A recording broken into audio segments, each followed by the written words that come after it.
How's it going, everybody? I am Donut. This is, of course, a Black Lives Matter, All Cops are Bastards, trans rights supporting channel. I am here. I feel like I'm doing this order out of order all the time now. I can never remember the order I do it in. I'm here with my fiance, Throwaway Kitty. That's me. This is Loki Season 1, the penultimate episode, Episode 5, Journey into Mystery. Oh, they said the thing! They said the thing! I still think one of my biggest Poggy reactions was in Ant-Man when they, drop the tails to astonish. Oh, I love it. It's so cheesy. Mm-hmm. And yeah, I don't think we've gotten that in any other time, right? It's just been the Ant-Man one. Like, we haven't gotten the Tales of Suspense or anything in Iron Man. No, I don't think so. Yeah.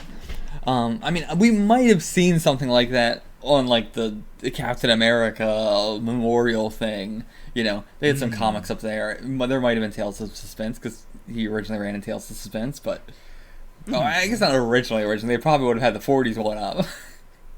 Yeah. But either way. Yeah, nothing I can think of. Yeah, I mean, this is our journey into mystery for sure. We are about to jump into wherever the fuck... oh, boy. Oh, no. We're about to jump into wherever the fuck these Lokis are. We're gonna have ourselves an actual journey this time. Again, I really thought this whole show was gonna be a journey into mystery, if you will. But no, it's all just been time adventure. But now we're gonna get seemingly an actual journey, maybe. Yeah. And I imagine Sylvie's also going to have her own sort of journey into mystery in the sense that we have no idea what the plot is now. Like, now the timekeepers are gone. It's like, well, who is the potential villain? What are our leads? Where did Loki go? Like, I imagine this is going to be a lot of Loki and the other Lokis all surviving and figuring out, like, how to escape, while Sylvie's plot is going to be more of a, like, what's the bigger picture here? How do I, like, what am I doing? How do I stop the TVA from messing with me, / how do I stop the TVA in general? Yeah, which is also just journeying further into mystery. Yeah, it's a good title. We haven't even seen the episode. Now, at the same time, if I have seen mystery shows, I know this episode would be the bottle episode where we don't see what the hell Sylvie knows until the finale. But this is also the MCU. And the MCU never does anything how you would expect it to be for the genre. So, I think your guess is better, but I'm going to make my guess distinct and say that we will not see Sylvie this episode. Okay. Then yeah, I'll say we're definitely gonna cut between them. Or, like, I guess I'll say, like, we're not going to see Sylvie at least until the end of the episode. But I can definitively say we're not going to get any answers as to what she knows. That's going to be my guess. Alright. I feel stronger about your guess, but I'm sticking with it. Yeah, perfectly fair. Alright, let's go. Let's get into the episode. I'm glad for, like, I got my Iron Fist hat, but it's the exact same colors as Loki, so it's very fitting for this show. Oh. Yeah. Just pretend this is a Loki symbol. You see, it's actually a very deep cut, because that is a Loki symbol that has been transformed into looking like the Iron Fist one. Illusions! Also, I don't think we talked about it last episode, but, like, are we gonna get the big buff Loki? Then we had the, like, primitive Loki. Like we talked about, we didn't, like, say exactly what they were. There was the big buff yellow Loki. Then there was the primitive looking one. Also, the buff one was wearing, like, jeans or something. There's one that looks like very, like, old school primitive caveman sort of thing. Then there's one that was a different actor. The only one that was a different actor, I believe. And then there was the Loki, the world won the World Cup or something. Yeah. None of those stuck out to me as, like, references to the comics. So, very curious about that. And only one was a different actor. Versus, if we get those, that means we're going to get 3 the same, like, Tom Hiddleston Lokis. Yeah, I'm actually very surprised that we're like 5 episodes in and we haven't done the big Tom acts against Tom against Tom against Tom. Like just a room full of like green screened, it's all the same person. Yeah. That feels so like obvious for a story like this. And is everybody who's disintegrated sent to this place, or are only Loki sent here, and then other people are sent other places? I mean, it could be the big one of, like, Mobius is really dead, everyone is really dead except for Loki's that are sent here. It's possible. Yeah, and you know what? I did have the big guess that the person behind this all is Loki, but it could also be that there is someone completely separate behind all this, but the big evil Loki we're going to get is a Loki in this area. Ah. And we got to beat that Loki before we can leave. Oh. But, okay. Man, imagine getting the title of King of Lokis. That's my last thing I want to say. Loki, King of Lokis. I like it. I am, I think, most excited for Alligator Loki. I can't believe it, but I am. I'm so curious, like... I want to believe in Alligator Loki. Alright, let's go. If you want to get full length, check it out for $4 a month. If you want to get early access to a bunch of stuff ahead, check it out on Patreon. I don't know what it's up to now. Go check it. Let's get into this.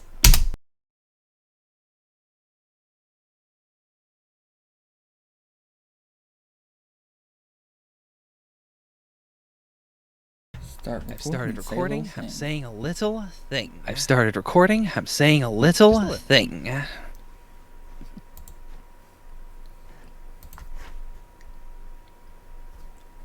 Okay, we are here for the discussion of this episode.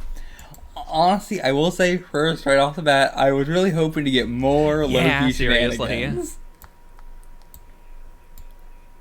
Like, this is the only time where I've been a little bit disappointed. Of like, man, I was definitely going into this expecting more than what we got. We got this was like, what, 10% fun Loki stuff?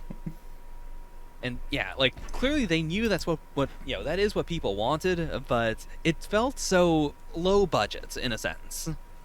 Like, something I've really praised the other like Disney Plus series for being is, like, it feels like the movie equivalent of so many of, the moments, whether it is like, just the family hanging out, or if it's a fight scene, or if it's a big expository scene. But this felt very like, like Netflix TV show budgets, in that it was just mostly a lot of, like, sitting around and quipping. And with a very, very small cast. Like, I was expecting at least to have, like, we cut down even Loki you saw last episode by one. And, like, I was very excited for the kid, but he didn't really get to do anything. Yeah, and, like, even, like, the president's Loki didn't really do that much. Like, he had the one gag, essentially, of, coming in and seeming to be the top dog and then being betrayed immediately. But that's so surface level. And, like, for a series that's been focusing so much on how all the Lokis do have, like, different specialties and whatnot, I was expecting more from that fight. Like, not even in a, like, really good fight sense, but just in a, like, seeing weird stuff that they can all do. Or, like, what makes this one different? Or, like, this one has, like, a blaster from the future or something. Yeah. And they kind of have stuff like that going on, but this episode felt very much like you're going to want to pause a bunch and look at this stuff, but the actual episode itself is not going to do much that's interesting. Those are two very different types of appeal. Yeah. Like, this episode had a lot of, like, you can pause and find a bunch of references to all this stuff, or you can pause and look at every one of these Lokis, but it's like, I mean, you could just also show them off. There's plenty of time to have them, like, have special moments, or, to do more exposition. Or not exposition, the opposites. Like, just more character interaction. Yeah. Like, this was this is a pocket dimension. This is the time for, fun adventures and fun little comedy gag moments, and we didn't really get much of that at all. It was really all centered around the alligator, which as well, I was very excited for the alligator. It was alright, it wasn't that fun. Great. Yeah. Just a little bit disappointed in this episode. I really like the part with, Loki and Sylvie, like, having the talk out in the grass and all that. That is, like, the highlight of the episode. But, the actual Loki variants, definitely the low point of the episode.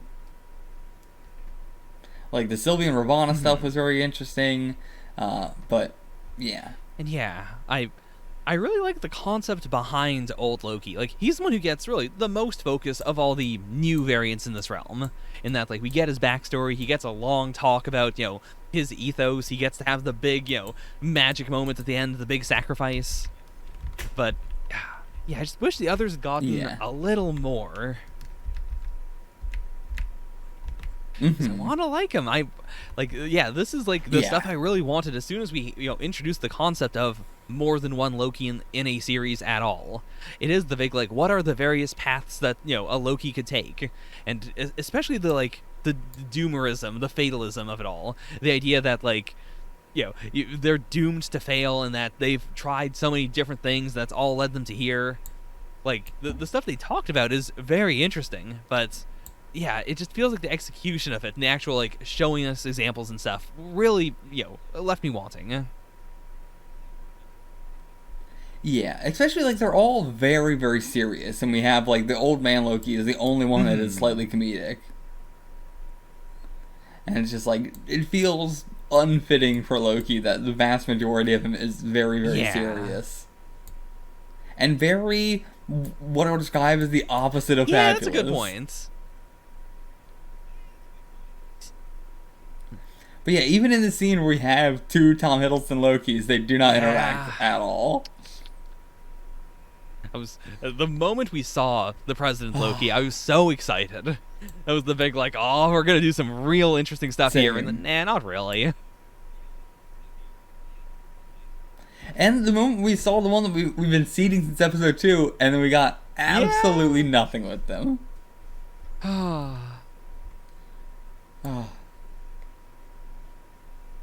But yeah, and the fact that we did the, like, there's only been one woman Loki is just weird, honestly. Like, cause they're not really going anywhere with it. It's just kind of like they want it to feel more special for some reason. Yeah. But, like, why? Because that really runs counter to a lot of the Loki energy. Like, to the fact that Loki is, very fluid. I expected it to be, very, very, like, just packed with all sorts of strange Lokis. Like, we have a lot of strange Lokis, but a lot of them are just kind of like, what if Loki but a hobo? Yeah, the vast majority of them are that.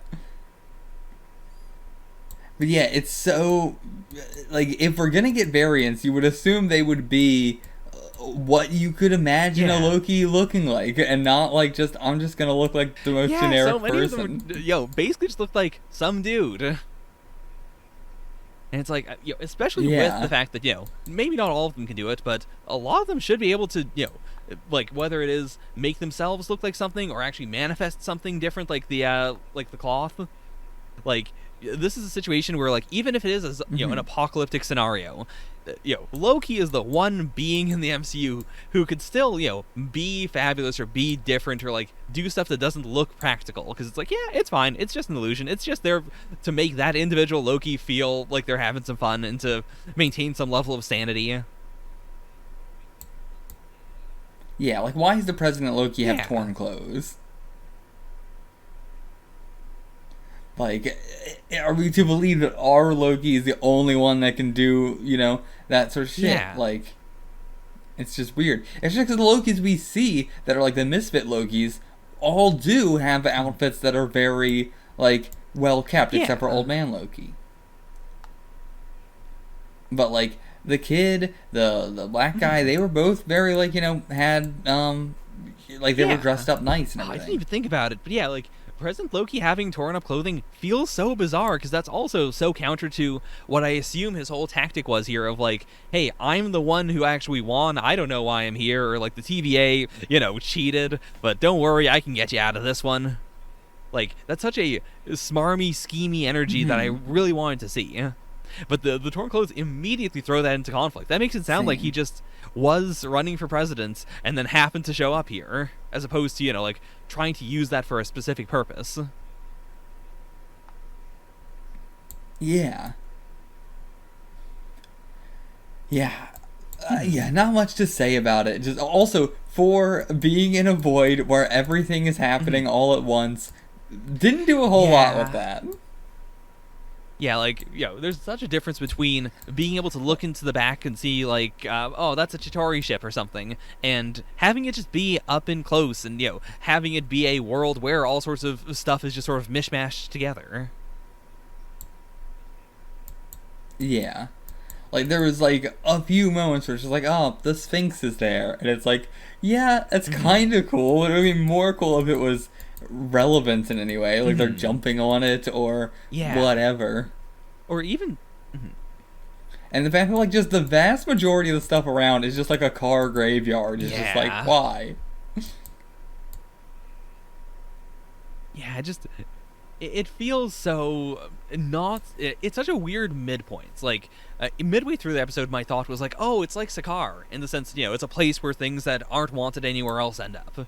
But Sakaar, at the very least, has, like, a clear civilization that is living there, that is, like, has its own rules and whatnot, and they're, like, structures that you look at and you go, like, okay, this didn't just fall through. They made this. Or, like, this is a, like, cultural thing they're doing. I really wanted to see that in a sense. Like, what is a world of only Lokis like? Or a world that is mostly dominated by Lokis like? That has so much potential for weirdness.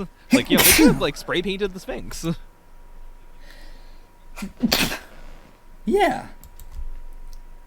But yeah, there's not a whole lot. I mean, like, I get because, like, oh, it's tough to survive in this world and that. But then there's also just a bunch of pirates around and shit like that. So it doesn't seem like it's that difficult.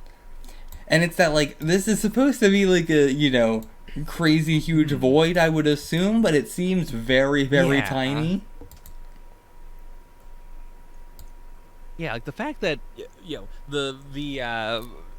the Erasy bombs, remove everything in the area that presumably is, like, all stuff that was affected by the variant.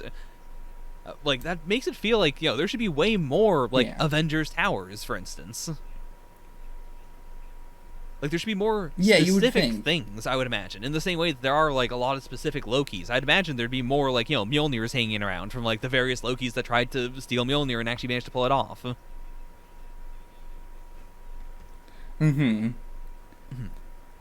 Yeah, and I guess, like, this is also, like, there's layers of earth that all this shit is buried under as well. But it's still, like, it's one of those things where it's like, in the first few seconds of seeing this place, we see more interesting stuff than we do for the rest of the 90% of it. And I hate when shows do that. When it's just like, we're just gonna do all our cool shit immediately and then not anymore of that. It feels cheap. It feels cheap because it is cheap. Yeah. That is, this is the kind of thing that, like, I can't even put that on the idea of, like, oh, they're kind of doing a Doctor Who thing. Because, even Doctor Who, knows how to get around that kind of thing. Whether it is by, having the one good effect and then really nailing that, or by making the scope of what they're doing immediately, like, limited. Like, a very clear, yes, we're only going to be in this one room.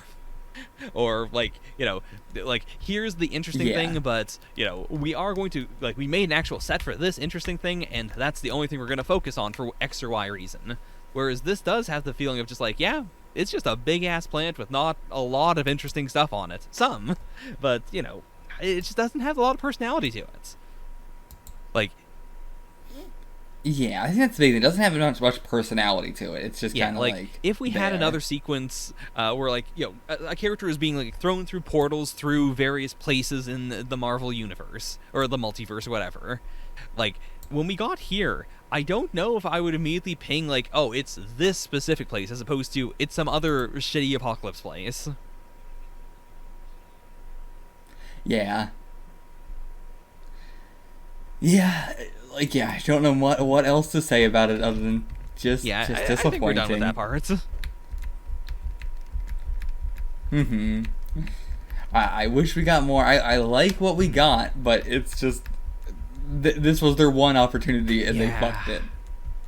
Oh, it's a shame because, like, oh god, please. Like, I mean, just like in terms of like stuff, like this is the point where you would put a bunch of stuff in the comics that you're never going to do because it's too ridiculous to do, like the Thanos copter. And that's really all we got was a Thanos copter. I guess we got tiny fly lizard Thor in a bottle. Yeah. Oh, that's probably Frog Thor. which is a reference, but again, like, so fleeting. So not a thing. Yeah. Yeah.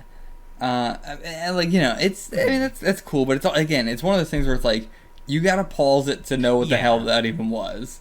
Like, I had no idea what the fuck was going on until I just re-looked at it. In the moment, I didn't know what that was. I was just like, is that Mini Thor? I mean, that's what I'm saying. Like, in the moment, it's just like, oh, okay. But, like, it's one of those, like, you gotta pause or go back to the episode to catch all the little tiny details. And it's just like, I'm never a fan of that when it's done in something where there's not the obvious references as well. Like, it's additive. Yeah, it's additive when the episode's already incredible, and then afterwards you're like, hey, by the way, did you notice this, or did you notice that? Did you notice, like, Gamora in the background? And it's like, wait, what? Because then it's, you know, then that adds new layers to it. Whereas, like, it feels like the main layer of this was, there's a lot of cool stuff that you can see if you pause it. Like, yeah, we got the rocks on wine. That's it. Those were the only things I can name that were like, you know, the Thanos copter, Frog Thor, and rocks on wine, which is not even on a level the other two.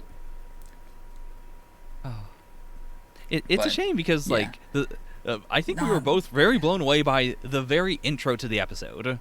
Like, you know, the spinning zoom through the TVA into this, you know, like, into the Timekeeper's door, into this world. Like, such a cool way of starting things off. It really did, you know, fill you with the feeling of journey into mystery. Like, what the fuck are we doing?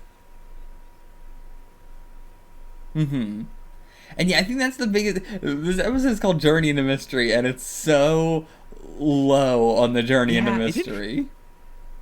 There's not a whole lot of journeying into mystery. That you know, the shot at the very start and the very end, with them going somewhere they don't understand. Everything else wasn't really a journey into mystery. Yeah. No. It was... Yeah, it was just very mundane. It wasn't that wacky. It was very, like, you know, we got adjust for this within 5 seconds. Yeah.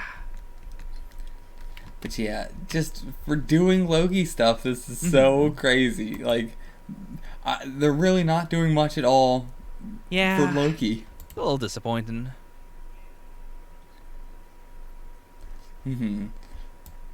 Yeah, I just, like, overall in this whole show, we have not gotten anywhere near the amount of shit we should have gotten. Like, also, like, we had the, like, one cutaway Family Guy gag to Loki being fucking, well, I can't remember his name right now. Yeah. You know how I'm saying, but I can't remember his name. Why the fuck can't I remember his name? DB Cooper. Yeah, there we go. Same time. But yeah, like, we had that, and that was kind of funny, and then we got, like, nothing else like that of, like, here's a thing Loki did. Like, it's just, I don't know. It doesn't feel as polished or as, like, visionary as the other two series. Like that is something we praised Falcon and the Winter Soldier a lot for. Like, WandaVision is the immediate, this has to have an extremely strong vision. Whereas that was more, you know, Falcon was way more of a, like, you know, this could have been lower grade, but it feels so extremely well directed and thought out, like, as you go through it. And it felt like Loki was going to be a big, like, you know, it has to be like that. It just has to be the peak of weird and strange and interesting. Yeah. But it feels very much so like the movies feel. Like, where I'm like, yeah, these are some really cool big moments, but aside from that, there's not a whole lot there. It feels too reserved. That's a good way of putting it. Versus, like, you know, WandaVision and Falcon Winter Soldier were very much so, like, we're gonna do this, you know, like, very interesting styles, but also, like, we're not going to be afraid to do certain comic-y things or, you know, make things look very comic-y or bombastic or whatever. Versus this is very, very reserved. Yeah, it feels way more... Reserved. Yeah. It feels like Phase 3 again, where they're just afraid. Like, the concept of the TVA is the one thing that feels very Phase 4, very, like, knock it out of the park, what the heck is this? Like, I can't believe they're doing this crazy thing. But ever since, like, you know, the first 10 minutes of episode 1, We've kind of just been settling back down to, and this could have just been in phase 3.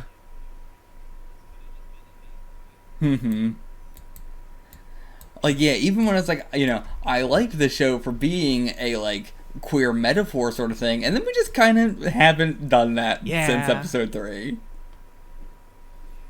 And it's just like, yeah, I don't really like, there's not a strong vision behind this show.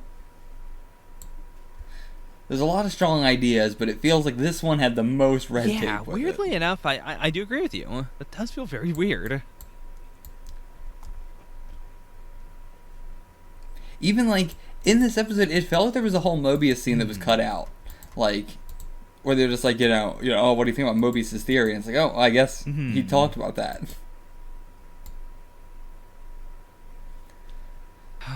But, yeah, I don't know. Just feeling iffy on the series. Like, I'm hoping the finale manages to pull us back in. Yeah. Because, yeah, this is definitely the episode I was most hyped about and most let down with. Versus, I feel like every other episode I've been, like, going into it going, like, these episodes aren't blowing me out of the water, but they are very entertaining to watch, and I'm very into this mystery. Versus this episode was, I feel like, really setting our expectations up for one thing, and then dropping those off a cliff. Like, even if it's like we could have got more stuff like the battleship thing. Like, this show is the ultimate, like, we're gonna bring up like a concept and then give one example. Yeah, and that's a good way of putting it. Like, whether it be the seeing the DB Cooper thing, or the Pompeii apocalypse, or getting these Loki variants, but really only getting the old man to like do anything. It's just like, it's a lot of like, we're just going to show one example of this interesting thing, or like the battleship, or, fully agree, yeah.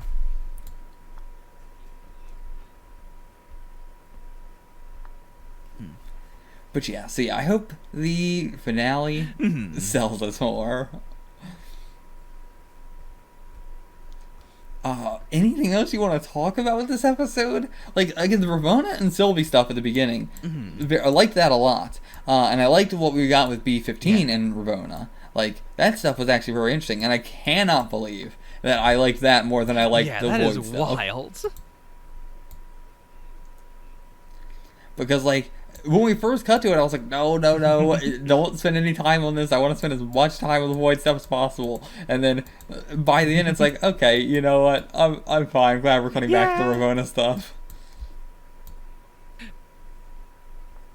I mean, and again, the fact that like the highlight of the episode is that, and then Sylvie and Loki talking on the grass is just like, maybe we should have spent more time on the side plots this episode, because it feels like they didn't have enough to do.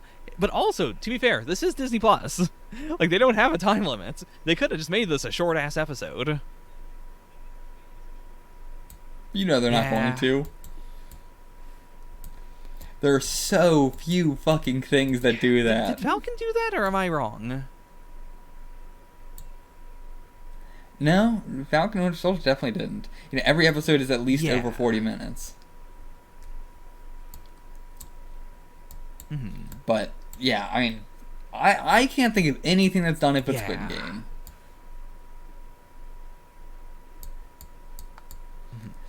So yeah, I definitely know Falcon and Winter Soldier didn't do it, 'cause I can't think of anything else besides Squid Game. But yeah, even if they did less, I would still complain. It's not like, oh, this was too long. It was just like, no, it was just nothing. It was just not enough interesting. It was not enough fun. Yeah, fair.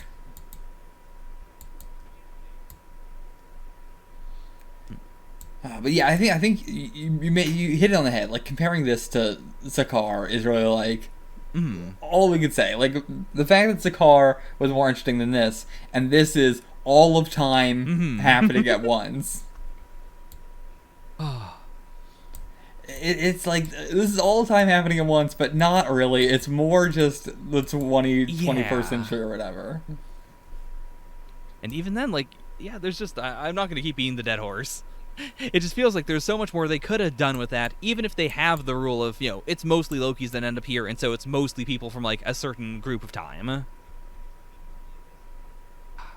Yeah. And there should be plenty to talk about here. We could talk about, is the alligator actually a Loki or not? What was going on in the kids' timeline? How'd he kill Thor? There's stuff that's interesting, but it's just like, after the episode, it's just like, it doesn't really matter, so why should I care that much? Yeah, I do like the subtext I got of, like, old Loki was definitely, like, he lets young Loki feel like a king. He lets him have the big-ass throne, and their whole room is very, like, decked out in kid stuff.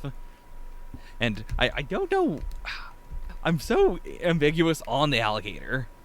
Like, did one of them decide to just treat this alligator as a Loki because they thought it would be funny? Or is that actually an alligator Loki? And if so, is that a frost giant Loki that then turned into an alligator? Or is this a, like, Peter Porker situation where that is the Loki from the timeline where they're all animals? Yeah, and, like, if he was born as an alligator, it's crazy. It's like the only thing that really mattered to these people was dying by Thanos. And so if Loki took this Tesseract into the skedaddle, he wouldn't die to Thanos. And, like, really anything Loki does is fine. You can deviate as much as you want as long as you die to Thanos. Like, that seems to be our big stickler of Vince. I'm just so into the concept of old man Loki's thing of, like, he did the very Loki thing of not being brave and just fading away, and then he decided to just live on a rock. He just decided to Cars himself and go, like, alright, you know what? I'm just not gonna interact with anyone for thousands and thousands of years, and eventually, like, when I can't bear it anymore, I'm gonna go see if my brother's still alive. And the moment he steps off the rock, the TVA shows up and goes, no, should have stayed on the rock. It wasn't an Nexus event until you got off the rock. But also, why couldn't they find him on the rock? My thought process is it's not that they couldn't find him. It's that as long as he literally didn't interact with anyone else, then it's not a Nexus event to them. But he didn't die to Thanos. But yeah, I definitely took that. I don't understand. I definitely took that as it's not that he didn't die to Thanos. It is that he did something after Thanos. Yeah. I guess so. Which was taking one step off a planet. Because, I'm so curious about, again, like, how the TVA, like, logs what is happening. Because it is a very clear, like, someone is making the decision, or at the very least there's, like, an AI making the decision. Like, the subjective, and here's the point. Because that's the thing we still don't quite know about Sylvie. Like, even if Sylvie's whole deal was, like, just being born in a way the TVA didn't like, they didn't show up and just abort her. Like, it was just at the X point in time where they were like, alright, now it's too far. Who decides? Yeah, I think there's something that we're not seeing. I don't think it's just being born. I think it's something, you ate a piece of bread the wrong way. Because I also think, like, if we're going to see the final boss next episode, I mean, we definitely are. Like, no, we're still going to wait. Season 2 for that one. But I actually do really like the idea of getting a breakdown of, like, here's, like, what did you do wrong, Sylvie? Here is what. And then, like, maybe a short list of, like, this is what this one did, or this one. Or just, like, even giving off a list of, like, these are various reasons why we took in the Lokis. And then you, as the audience member, could, like, assign those to some of the ones we've seen. As like, maybe they did this or that. I'd like it. Because, it's one of the things that's really sticking with me is the big, like, it's not necessary, but I want to know because I want to know more about the world. Even if it's not, actual laws of physics or anything. Even if it is purely subjective. I'm so curious, like, who decided? For what reason is this unjust law a thing? That's why I'm guessing that it's the die by Thanos thing. And I still think the old man, I don't know why they couldn't find him, but I still think it's, that he didn't die by Thanos. Because if this is Loki behind this all, he would want them to all die. And so it's like, well, I don't care what the fuck they do as long as they die. And so, like, if they put themselves on a path to not die by Thanos, then the TVA steps in. It is interesting, like, Thanos is the only one who can kill Loki.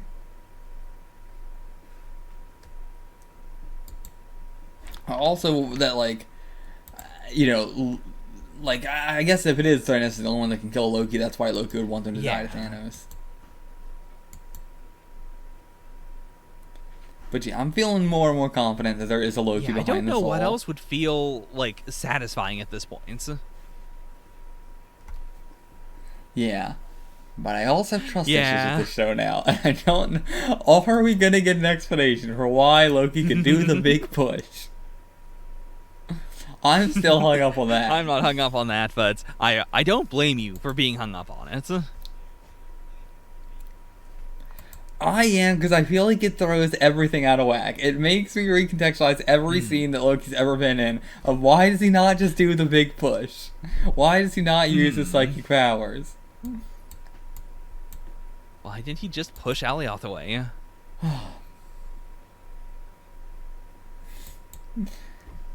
But yeah, I guess we'll see you guys for the next episode. Yeah, I guess we're done. Yeah, I guess we're done. I will say I kind of want answers for, like, specifically how all this shit works, but at the same time, I don't think I'm gonna understand it either way. At this point in time, I don't think I even understand how the Endgame's time travel works. Still, I still don't think I understand that. So I don't think I'm gonna. If it's not whatever happened, I cannot understand it. It's too convoluted for me. Like, no matter how simple it is, if it's not whatever happened, then it's lost on me. So I hope they try and explain it again, but I feel like I'm gonna just be in the dark no matter what.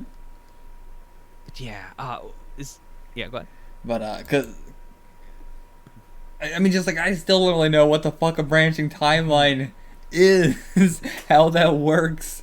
Is it creating another universe? We still don't know what the bombs did. I mean, we saw that they made branches, but we still don't know how. What does that do?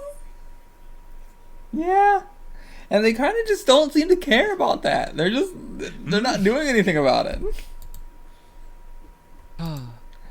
I don't understand how time works in the TVA, and not even in the comedic way. Like, they're not playing it up comedically. It's just like, I don't get how it works. Why do they have to put him in a time cell instead of a time loop, but they also have to wait?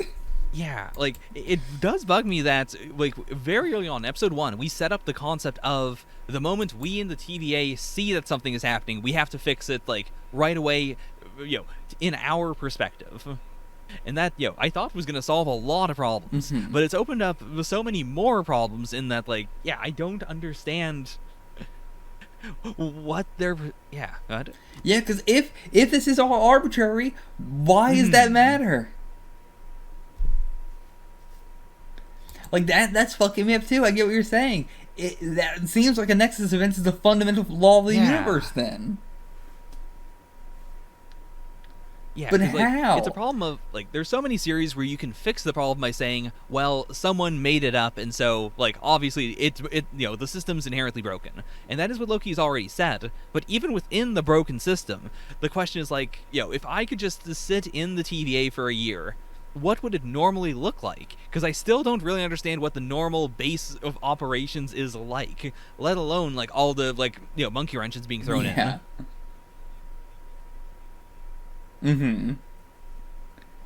And yeah, maybe it's because of the 6-episode series that I'm very, like, exasperated by that. Whereas if this was a much longer thing, it'd be like, okay, well, we're gonna get to the mystery in due time and everything like that. But it's like, this is 6 episodes, and we're about to get to the 6th episode, and I don't know shit.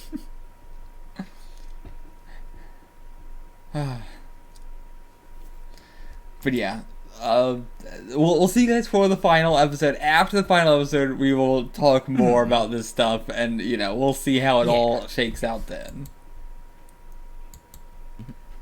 But yeah, I mean, it is saying something. This is the first time we've been, like, disappointed in Phase 4, which it's not like we're that far into Phase 4 or anything like that. But Phase 4 has a tremendous track record so far of 2 shows that were absolute fucking insane bangers, and Loki, which is maybe so far an 8 out of 10 for me, which is still pretty dang good, you know? And, like, we'll see, the finale might resolve a lot of our issues. Like, yeah, I think the only issue that it can't really resolve is the, like, not getting a lot of interesting variant stuff and not getting a lot of interesting time period stuff. Like, those two things, I don't see how they would be able to resolve that. But all our other issues, maybe, most fingers crossed. And once again, it seems like, you know, at least for me, and it seems like for you too, our problems seem to revolve more around, like, the plot, like the strictly plot, rather than, like, the character stuff. Whereas the character stuff we are very into. Like, we've never brought up an issue of, like, here's a problem I have with this character, or I wish they were written this way, or whatever. It's like, the character stuff has been solid, golden, excellent stuff. You know, like, we could have got more Loki variants, and I guess that could be a character thing, but it's however you want to feel about that. But still, the character stuff, excellent. The plot stuff is, like, a little bit draggy and a little bit, not sure how we feel about it. And I once again feel the only problem I have that you don't have is the big push. I need the big push to explain the final episode. I need it to be. For your sake, I hope they resolve the big push. We're done. See you for the next one. Till then, get the fuck out of here.